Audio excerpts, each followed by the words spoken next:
네, 11시 터닝포인트 출발합니다. 휴일은 잘 보내고 오셨나요? 이제 2024년의 거래일이 정말 얼마 남지 않았습니다. 오늘 배당 기준일이고요. 오늘까지 매수를 해야만이 이제 배당금을 받을 수 있는 날이기도 합니다. 그런 가운데 거래대금은 여전히 메말라 붙어 있고 국내 증시는 계속 소강 상태에서 거래가 진행되고 있습니다. 코스피 0.06%, 코스닥 0.02% 둘 다 플러스 마이너스권을 오가면서 현재는 보합권 내에 등락을 반복하고 있는 상황이고요. 코스피는 2,440포인트 기준으로 오늘 계속 공방전을 벌이고 있습니다. 수급 보시면 수급 자체도 워낙에 그 규모가 크거나 적지가 않습니다. 외국인 팔고요. 개인 기관 동반 순매수인데요. 역시나 규모가 정말 적습니다. 코스닥도 보겠습니다. 코스닥은 마찬가지로 개인 기관의 동반 순매수가 나오고 있는데요. 예, 오늘 그렇게 크게 눈에 띄는 거래량도 아니고 거래 대금도 아닙니다. 달러당 원화 가격이 오늘 다시 한번 1,463원까지 올라서면서 지금 계속 고점을 뛰어넘고 있죠. 환율에 대한 리스크가 좀 큰데요. 일단 한국은행에서는 내년에 그 한국의 경기 하방 압력 가능성 때문에 금리 인하를 단행할 수도 있다라고 언급을 한 바가 있습니다. 달러와 원화 간의 그 격차가 내년도에는 더 크게 좀 벌어질 수도 있는 상황이겠네요. 그렇다면 국내 증시는 좀 어떻게 대응을 해야 할지 2025년도에 대한 고민도 다시 한번 깊어지는 구간입니다. 외국인 순매수 리스트 확인하겠습니다. 오늘 1등으로 사는 종목은 SK 하이닉스고요. 미국에서 지금 반도체 랠리가 또 다시 한번 펼쳐지고 있죠. 엔비디아뿐만이 아니라 이제는 에이직 반도체 관련해서 브로드컴과 마벨 테크놀로지 같은 종목들의 급등도 계속해서 이어지고 있습니다. 삼성전자는 부진한데 일단 하이닉스는 오늘 외국인 사고요. 제약바이오 섹터도 지난주에 일부 종목들 반등 성공합니다. 특히 삼성바이오로직스 쪽에는 외국인 순매수가 최근 들어 계속 집계되고 있다라는 점이 눈에 띄고요. 가장 지금 강한 건 조선입니다. HD현대중공업 오늘 장중 10% 가까운 급등 나오면서 다시 한번 신고가 랠리. HD현대미포도 오늘 순매수 리스트에 이름을 올렸고요. 조선과 함께 지금 부각받는 테마가 바로 로봇입니다. 미국 시장에서도 휴머노이드 로봇에 대한 이슈가 계속 살아나고 있는데 휴머노이드 유일하게 좀 사업하고 있는 쪽이 국내에서는 레인보 로보틱스로 분류되고 있기도 합니다. 12자리 들어가 있고요. 기관 순매수도 보겠습니다. 자, 기관들이 사는 종목은 외인과 마찬가지로 지금 네이버 담고 있고요. 조선주 안에서는 HD 현대 마린 엔진, AS 선박 AS 해주는 업체죠. 한화오션, 필리조선소의 지분을 가지고 있습니다. 이런 쪽들 약간은 이제 외국인과는 결이 다르게 조선주 쪽으로 순매수 보내주고 있고요. 제약바이오 안에서 리가캠바이오 그리고 밸류업 신한지주와 KB금융 담고 있습니다. 오늘 이 순매수 리스트를 통해서 우리는 어떤 전략을 세워볼 수 있을까요? 이번 주 목요일장 저희와 함께 하시죠. 지금 출발하겠습니다.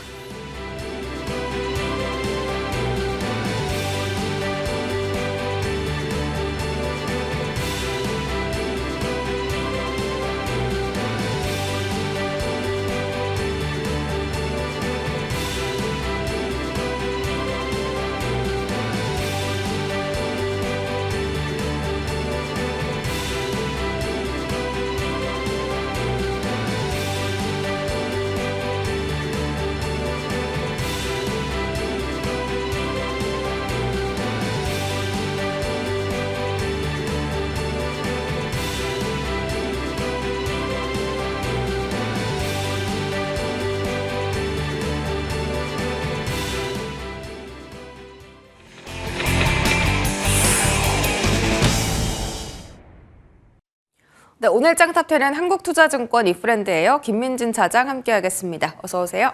안녕하세요. 네, 차장님 반갑습니다. 오늘 시장이 좀 조용하죠? 그렇죠. 네, 조용한 가운데 연말까지도 계속 이런 분위기일 것 같습니다. 반도체 열어보면 엔비디아에서 크리스마스 선물을 이렇게 공개했어요. 젠슨 왕 CEO가 AI로 이렇게 수염 달고 나왔는데 차세대 블랙웰 GPU인 GB300과 B300을 발표를 했습니다. 여기서 좀 가장 문제가 되는 건 삼성전자가 이쪽 공급망에서 좀 배제가 됐다라는 건데 사실 삼성전자에 지금 가장 그나마 기대를 하고 있던 포인트가 HBM4였기 때문에 이러한 이슈가 앞으로 내년도에 삼성전자의 주가 다시 한번 압박하려나? 라는 의구심이 듭니다. 이 이슈에 대해서 우리 국내 반도체 종목들은 좀 어떻게 대응을 해야 될지 궁금하고 지금 계속해서 이제 주목도가 높은 쪽이 바로 에이직 반도체 라인입니다. 있습니다. 그 브로드컴하고 마벨 테크놀로지가 계속 급등하고 있다라고 말씀드렸고, 사실 그 관련주 밸류체인이 확연히 달라요. 이쪽은 좀 장비나 하드웨어 쪽으로 강세고, 이제 디자인 하우스나 유리기판 같은 특화된 조금 더 세분화된 테마들이 상승세를 이어가고 있기 때문에 이것도 잘 선별해야 될 것 같거든요. 어떤 쪽에 좀 내년에 탑승을 해야 될까? 라는 게 지금 반도체 쪽의 주제입니다. 네. 일단 엔비디아부터 여쭤보죠. 사실 이제 HBM3E도 잘 못하는데 차세대 혹은 그 차세대 반도체 공급망에 편입되기를 기대하기에는 분명히 만만치 않은 부분이 있을 것 같고요. 근데 반대로 얘기하면은 결국은 이제 삼성전자가 지금 여러 가지 이제 HBM 내에서 초반부터 수요를 잡기 위해서 여러 가지 디자인부터 바꾸겠다라는 움직임을 보여주고 있는 상황이고요. 이러한 부분들이 어느 정도 성과를 만들어내면서 HBM 쪽에 공급량을 늘려나가게 된다라고 한다면은 우리가 뭐 쉽게 얘기할 수 있는 블랙엘이나 그 이후의 제품군 쪽에 동서의 라인업들이 들어가지 않는다라고 판단하기에는 어려운 부분이 있을 것 같습니다. 워낙 이제 삼성전자와 엔비디아, 그리고 엔비디아의 향후 전략상으로 삼성전자가 가벼운 회사는 아니기 때문에 이러한 부분들 지금 뭐 배제됐다라고 해서 우리가 걱정할 필요는 없다라는 판단이 들고, 이미 이러한 리스크 요인들은 삼성전자에 상당히 주가에 반영이 돼 있다라고 판단을 하는 게 맞을 것 같습니다. 그렇기 때문에 뭐 결국은 이제 삼성전자는 이러한 뉴스에 흔들리지 않고 뭐 여러 차례 말씀드렸듯이 HBM3 이쪽에서 출하량을 늘려나가면서, 그리고 수율을 늘려나가면서 어느 정도 AI 반도체 쪽에 매출 비중을 늘려나가는 것, 이것이 현재 시점에서는 밸류에이션을 높일 수 있는 가장 중요한 부분이 아닐까. 그리고 그것이 성사되게 된다라고 한다면은 그 뒤에 뉴스 소식들은 따라올 가능성이 높다라고 저는 판단을 하고 있습니다. 지금 엔비디아나 뭐 브로드컴 이쪽 미국 시장 자체는 워낙 또 분위기가 다시 좋은데, 네. 국내 증시는 언제쯤 이렇게 좀 강한 커플링이 나올 수 있을까요? 그냥 지수 때문에 눌리는 건지, 그냥 정말 국내 반도체는 매력이 없어서 안 가는 건지 궁금해요. 네, 사실은 원래 이제 미국의 경기가 좋다라거나 아니면은 미국 쪽의 반도체 사용량이 늘어나게 된다라고 한다면 당연히 국내 증시 혹은 국내 기업들의 낙수 효과로 연결되는 것은 과거의 경험칙상으로 많이 봐왔었던 부분입니다. 하지만은 이번 이 반도체 사이클 내에서는 결국은 이제 그러한 낙수 효과를 거의 받지 못하고 있다라는 부분이고요.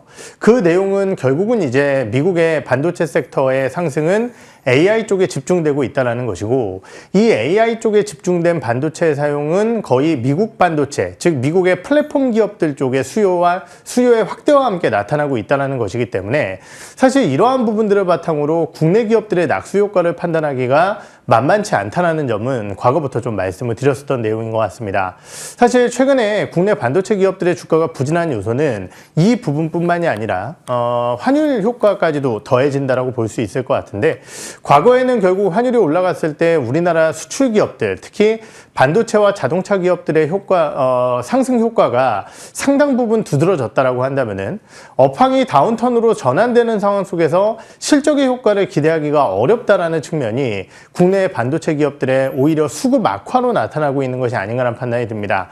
결국 이러한 상황 속에서 수급의 쏠림 현상은 AI 쪽으로 집중될 가능성이 높다라고 판단을 하고 있고요. 그렇다고 한다면은 우리가 어려운 반도체 섹터 내에서도 이 AI 밸류 체인 쪽 내에서 엔비디아라든지 혹은 우리나라 기업으로 좁혀보게 된다라고 한다면은 SK하이닉스 쪽 밸류 체인 쪽에 집중되어 있는 기업들을 보는 게 좋지 않을까, 이렇게 판단을 해봐야 될 것 같습니다. AI 반도체나 SK하이닉스 쪽으로 집중해서 보자. 결국은 2025년도에 반도체 키워드도 AI 될 것이기 때문에 환율 이야기를 언급해 주셨는데요. 지금 환율이 좀 많이 올라가고 있거든요. 네, 맞습니다. 1,463원까지 지금 올라갔고, 한국은행은 우리나라 금리 떨어뜨린다고 하고 있고, 미국은 금리 인상할 수도 있다라고 이야기 나오는 마당에 계속 이렇게 격차가 좀 벌어지게 된다면 내년도의 흐름은 어떻게 대응을 해야 될까요? 외국인 수급이 안 돌아올까 봐 걱정이에요. 네, 사실은 FX 전문가들을 이 방송에서도 많이 이제 초빙을 해서 얘기를 하셨겠지만은, 사실은 저도 이제 많은 증권사들의 보고서라든지 아니면 저희 당사의 이제 FX 전문가들하고도 얘기를 좀 나눠봤지만은, 사실은 이렇게까지 허들 환율을 쉽게 넘길 줄은 몰랐었거든요. 1,400원이 넘어섰을 때는 1,430원, 그리고 그 다음 허들을 1,450원 정도로 예측을 많이 했었는데, 사실은 다양한 이벤트들이 나오면서 환율, 특히 원화의 약세가 가속화되고 있는 상황입니다. 특히 이제 중국의 채권금리 하락, 그리고 이러한 부분들이 만들어내는 원화의 약세가 더욱더 두드러져 보인다라고 평가를 할 수 있을 것 같은데요. 거기에 더해서 이제 지난주 금요일이었나요? 한국은행이 이제 내년도에 금리나 가능성이 이제 무르익었다라는 표현까지 하면서 사실 원화의 약세가 더욱더 힘들어지게 만들어지고 있는 상황인데요. 사실 미국의 금리 인상은 제가 보기엔 뭐 말이 안 되는 이벤트라고 생각을 하고 있고요.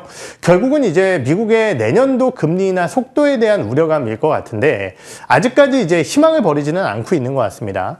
하지만은 이러한 경기 상황이 지속된다라고 했을 때 결국은 이제 내년도에 우리나라와 미국의 금리 차 자체가 생각보다 덜 적어질 수 있다라는 우려, 이러한 부분들을 고려해 봤을 때 사실은 이제 환율의 상단을 확인하고 투자를 하는 전략이 현재로서는 훨씬 더 뭐 유효하다고 판단을 할 수 있을 것 같고요. 사실 1,460원까지 뚫린 상황 속에서 그 다음 환율단은 어디까지 봐야 될 것인가에 대한 물음표를 던져낼 수 있겠지만은 결국은 환율의 상단은 막힐 가능성이 있습니다. 그때 시점에서는 지금 얘기하는 반도체 섹터를 필두로 한 대형주의 투자 전략은 유효하다, 이렇게 판단을 해봐야 될 것 같습니다. 그러니까 상단이 확인되면 반도체를 포함한 대형주 매수가 가능하다. 그렇죠. 라고 보시는 거고, 상단이 지금 뭐 거의 다 왔습니까, 그러면? 어디까지 보세요? 사실 이제 아까도 말씀드렸듯이 우리가 일반적인 환율의 상단 구간이 있죠. 저항대라고 하는 구간을 다 뚫고 넘어갔을 때 사실 그 다음 저항대가 어딘지 판단하는 것 자체가 사실은 만만치 않은 부분이 있을 것 같은데요. 조금 짧게 잡아본다라고 한다면은 뭐 1,480원 정도의 선을 잡아볼 수 있겠지만은, 우리가 이제 지금 나타나고 있는 환율의 약세라는 것이 사실 생각보다 더 강하게 나타나고 있기 때문에 어떻게 보면은 이제 마디 환율이라고 할 수 있는 1,500원 선까지도 열어둬야 되지 않을까라는 우려감이 좀 있는 현재 상황입니다. 1,450원쯤 갔을 때 1,500원도 열어둬야 된다라고 듣긴 했는데 아예 설마 가겠어 했거든요. 그렇죠. 지금 또 뚫고 넘어버리니까 정말 조금 고점에 대한 부담이 커지는 구간이고, 그렇다면 우리가 이 기회를 활용해서 고환율 수혜주를 아예 포트에 오래 담아보면 어떨까. 최근에 조선, 뭐 화장품, 그리고 삼양식품 같은 종목 잘 간 것도 고환율 수혜 덕분이잖아요. 이쪽은 어떤 쪽이 가장 투자하기가 좋을 것 같습니까? 네, 사실 전통적인 환율의 상승 수혜주라고 한다면 뭐 자동차 섹터 이런 것들을 빼놓을 수 없겠지만은, 지금 전방 상황이 워낙 부진한 상황이기 때문에 새로운 K 수출주들에 대한 관심도가 높아지고 있는 상황이고요. 작년도 말부터 올해 상반기까지 수출에 대한 기대감으로 주가가 올라갔었던 대표적인 섹터를 얘기해 본다라고 한다면은 방금 말씀 주셨던 삼양식품을 필두로 한 음식료 관련주들이 있을 것 같고요. 거기에 더해서 뭐 현대일렉트릭과 같은 전력기기, 거기에 더해서 뭐 지금 주가가 좋은 조선주, 이런 것들이 좀 있을 것 같습니다. 그렇기 때문에 이런 섹터들에 대한 관심도는 여전히 유효하다라고 판단을 할 수 있을 것 같고요. 결국은 이제 4분기 실적, 그리고 내년도 실적에 대한 우려감이 좀 커지고 있는 상황인데, 지금 말씀드린 이 섹터 같은 경우는 내년도의 실적 우려감도 그렇게 크지 않다라는 측면에서 봤을 때는 관련주들에 대한 투자 전략은 다른 섹터보다는 훨씬 더 유효하다라고 좀 말씀을 드려야 될 것 같습니다. 알겠습니다. 자, 다시 반도체로 넘어오면요. 지금 삼성전자 쪽에 외국인 순매도 랠리가 엄청 길었잖아요. 지난주에 잠깐 조금 유입이 됐거든요. 근데 사실 삼성전자 모멘텀 보면 그냥 가격 메리트 하나 빼고는 좀 볼 게 없나? 라는 생각이 들 정도로 지금 상황이 너무 좋지가 않아서 이 매수세 뭐 의미 있습니까? 사실 한 주 매수세로 전환됐다라는 측면, 뭐 이 부분 자체는 큰 이벤트는 아니다라고 저는 판단을 하고 있습니다. 결국은 이제 삼성전자가 뭐 주가 하방을 방어하기 위해서 자사주 매입이라든지 여러 가지 이벤트들을 만들어내고 있지만은, 결국 주가 반등을 위해서는 메모리 업황에 대한 바닥 확인이라는 타이밍이 좀 필요하다는 측면에서 봤을 때, 지금 적어도 이제 내년도 1, 2분기 같은 경우는 아직까지는 다운턴이 이어질 것이다라는 우려감들이 많이 있거든요. 다만 이제 최근에 좀 기대감을 가져가 볼 수 있는 내용 하나를 좀 말씀을 드리게 되면은, 지금 이제 레거시 반도체 쪽에 중국의 약진, 그리고 낸드 시황이 급격하게 얼어붙고 있다라는 이 두 가지 요소가 지금 메모리 업체들의 주가 하락을 이끌고 있는 상황입니다. 그런데 지금 중국 업체들에 대한 추가적인 규제와 여러 가지 이제 이벤트들을 미국에서 만들어내고 있다라는 게 하나의 모멘텀일 것 같고요. 두 번째는 이제 차갑게 냉각되고 있는 낸드 시장 내에서 지금 일본의 키옥시아라든지 아니면은 미국의 마이크론 테크놀로지 같은 경우도 지금 한 10에서 20% 사이에 캐파 축소를 얘기를 하고 있는 상황이고, 삼성전자 같은 경우도 지금 내년도에 전반적으로 출하량을 줄일 것으로 전망을 하고 있습니다. 그렇다고 한다면은 전방이 제한된 상황 속에서 업턴까지 기대하기에는 어렵겠지만은 하단이 제한될 수 있다는 측면에서 어느 정도 실적 추정치에 대한 하방이 멈출 가능성은 배제할 수 없거든요. 그렇기 때문에 이 두 가지 정도의 요소는 반도체 업체들에게 기대 요인이겠지만은 사실 이 내용만 가지고 주가가 반등을 하기에는 약간 모자라지 않나 이렇게 생각을 해봐야 될 것 같습니다. 알겠습니다. 자, 그리고 또 이쪽에서 좀 기대하고 있는 재료가 한 가지 있는데 CES 2025고요. 뭐 반도체뿐만이 아니라 AI라든지 로봇, 자율주행 여러 가지 테마에 대한 그 이야기가 나올 거라서 이 재료가 반도체 단을 좀 살려줄 수는 없겠습니까? 사실 CES가 주가에 크게 영향을 미쳤었던 적은 제가 보기에는 한 4, 5년 전. 예, 과거엔 그랬는데. 최근에는 이제 그러한 모멘텀을 보여주지 못하고 있는 상황이고요. 물론 이제 CES 기조 연설을 통해서 다양한 산업 쪽으로 좀 확장이 되고, 이에 따라서 미래 전략들이 수립될 수 있는 이벤트라고 볼 수 있겠지만은 이 내용 자체가 사실 반도체 섹터에게 영향을 줄 가능성은 높지 않다라고 판단을 하고 있습니다. 다만 이제 최근 국내 시장에서 올라온 종목군들을 한번 살펴보게 되면은요, 지금 이제 뭐 커버 글라스라든지 이제 이 안경이죠. 그러니까 네, AI 글라스에 대한 디스플레이 관련된 이슈라든지, 그리고 이제 내년도, 내후년도까지 시간이 가게 된다라고 한다면은 결국은 이제 애플의 폴더블 진입이라든지 이런 것들이 디스플레이 쪽의 변화의 모멘텀으로 작용할 가능성이 있다는 측면에서 디스플레이 관련주들에 대한 관심도는 일정 부분 생겨날 가능성이 있다라고 판단을 하고 있지만은, 그것이 아니라고 한다면은 결국은 작년부터 혹은 재작년부터 시장을 이끌어왔었던 AI 재료, 이것이 시장을 계속 끌고 갈 가능성이 높다라고 좀 판단을 해봐야 될 것 같습니다. 알겠습니다. 역시나 AI군요.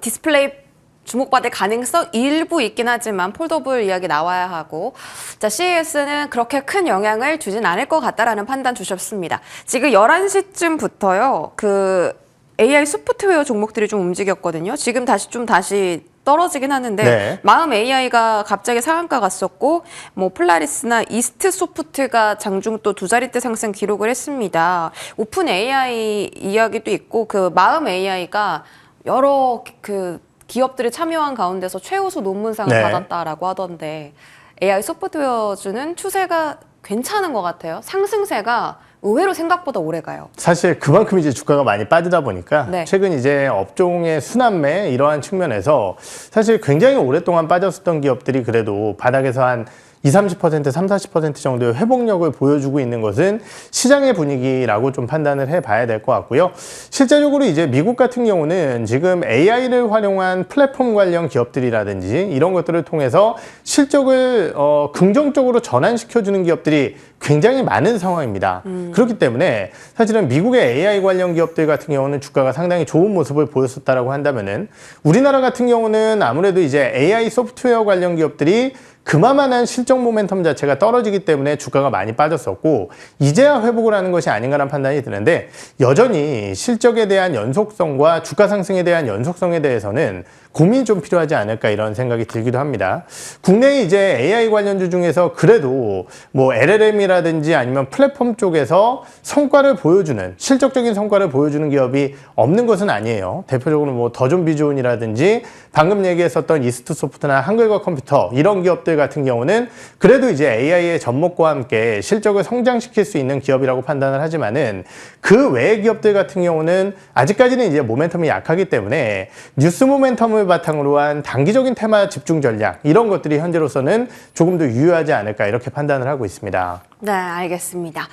마지막으로 로봇 쪽 테마도 볼 텐데, 휴머노이드 로봇이 최근 들어서 좀 시장에서 부각받고 있습니다. 테슬라도 물론 옵티머스 개발하고 있긴 하지만, 뭐 오픈 AI도 지금 휴머노이드 로봇 개발에 뛰어든다라고 하고, 국내에서는 휴머노이드 관련해서는 이제 레인보 로보틱스 정도 보는데 네. 최근 들어 로봇주들의 움직임이 좀 있었거든요. 그렇죠. 예, 이쪽은 시선을 어떻게 가져갈까요? 예, 역시 뭐 낙폭과대 순환매에 대한 어느 정도의 반등세 이렇게 좀 이해를 해야 될 것 같은데 중장기적으로 봤을 때 사실 로봇주들 같은 경우는 그래도 관심을 가져야 되는 대표적인 성장 섹터가 아닐까 이렇게 판단은 하고 있습니다. 가장 큰 이유는 우리가 이제 다양한 산업 내에서 휴머노이드 로봇들이 산업 일선에 사용이 됐을 때 그것에 대한 비용 절감 효과가 어마어마할 것이다라는 기대감이 여전히 유효하다라는 것이고요. 실제적으로 시간은 오래 걸리고 있지만은 결국은 휴머노이드 로봇에 대한 산업의 투입 자체는 점점 다가오고 있다라고 보는 게 맞을 것 같습니다. 실제적으로 이제 이번 크리스마스 이브에 보스턴 다이내믹스에서 이 산타 옷을 입은 로봇이 백덤블링을 하는 모습을 또 영상으로 소개하기도 했었는데요. 이 휴머노이드 로봇에 대한 사용이라는 것은 비단 우리나라뿐만이 아니라요. 미국의 이제 테슬라를 필두로 한 전반적인 전략 자체가 확장되고 있는 상황이기 때문에 관심을 가져야 된다라고 판단을 하고 있습니다. 네. 조금 더 구체적으로 만약에 본다면 어떤 종목을 좀 더? 네. 당연히 국내 기업 쪽에서는 뭐 휴보를 바탕으로 한 레인보우 로보틱스를 봐야 될 것 같다는 생각이 들고요. 최근에 이제 이 산업용뿐만이 아니라 어떻게 보면 이제 소비재용 로봇으로 자율주행과 결합된 로봇에 대한 수요 증가 기대감은 여전히 유효하다고 판단을 하고 있거든요. 네. 그러한 측면에서는 로보티즈 같은 기업도 하나의 모멘텀을 좀 가져갈 수 있지 않을까 이렇게 판단을 하고 있습니다. 안 그래도 최근에 로보티즈 쪽 또 리포트도 나왔던데 네. 긍정적인 종목 말씀 주셨고요. 조선 넘어가겠습니다. HD 현대중공업이 다시 한번 신고가를 찍었고요. 오늘 기관도 AS나 AS 관련 HD 현대 마린솔루션이나 하나오션, 필리조선소 지분 가지고 있는 종목이죠. 하나시스템과 같이 지분 가지고 있고요. 엔진 쪽이나 기자재도 탄력이 좋아서 최근 들어서 급등하는 움직임이 많이 나왔는데 로봇과 관련돼서 협동 로봇 관련돼서 또 지난주에는 지난 거래일에는 네. 모멘텀이 나왔었고 그 오늘 새벽에 나온 소식이 또 인도 회사에서 그렇죠. 인도에서 그 조선소 다양하게 우리 1,000척이나 필요하다. 앞으로 우리가 조선업 사업을 할 건데 협력사를 좀 찾고 있다. 이런 이야기 나왔습니다. 이거 얼마나 길게 갈 수 있는 모멘텀일까요? 네, 어떻게 보면 이제 중국과 사이가 나쁜 국가들이 중국이 없으면은 우리나라에서밖에 만들 수 없는 제품군들을 원하는 섹터. 이것이 이제 사실은 조선업종의 최근 가장 큰 반등 모멘텀이 아닐까라는 판단이 들고요. 미국 같은 경우도 지금 선박법을 통해서 300여 척의 상선단을 꾸리겠다는 얘기가 있었고 네. 지금 인도 같은 경우는 1000여 척의 상선단뿐만이 아니라 현재 조선소 설립까지도 한번 투자를 고려해보는 것이 어떻겠냐라는 굉장히 전향적인 자세를 좀 보여주고 있는 상황입니다.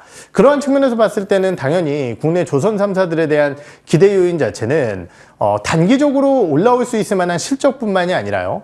중기적으로 봤을 때 이 조선 사업 전체 내에서 우리나라 기업들에 대한 위상이 커질 수 있다는 측면에서 밸류 상승까지도 가져갈 수 있는 모습이라고 판단을 하고 있고요.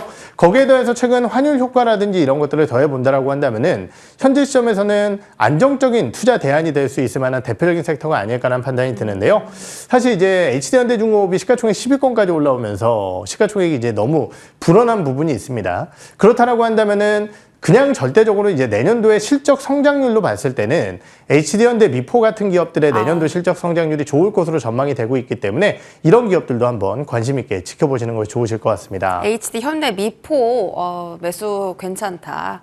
라고 하신 거죠? 네, 맞습니다. 현대중공업은 지금 몸집이 너무 커져 버렸습니다. 조선에 대한 좀 긍정적인 시선 앞으로도 내년에도 안정적으로 가져갈 수 있다고 언급 주셨고요. 다음 보겠습니다. 지금 뭐 조선 쪽에서 그 기자재단도 최근 들어 탄력을 많이 보여줬는데요. 네. 기자재단에서도 혹시 눈여겨보시는 종목 있을까요? 사실 일전에도 한번 이 질문을 받았던 것 같은데 그때도 이제 사실 조선업 그러니까 배를 만들어내는 기업이 이제 훨씬 더 탄력적일 것이다 이런 말씀을 드렸었던 것 같아요. 물론 이제 조선사들의 수주량이 늘어나게 된다라고 한다면은 조선 기자재 업체들의 주가 모멘텀도 좋을 가능성은 매우 높다라고 판단을 하고 있지만은 사실 지금 나타나고 있는 수급의 유입이라든지 시장 내에서의 사이즈 이런 것들을 비교해 봤을 때는 여전히 그냥 완성 조선 업체들을 좀 보는 것이 좋지 않을까 저는 이렇게 판단을 하고 있습니다. 네, 기자재보다는 완성 조선소를 보자라고 언급해 주셨습니다. 한국투자증권 김민진 차장과 이 시간 함께 꾸려봤습니다. 고맙습니다. 네.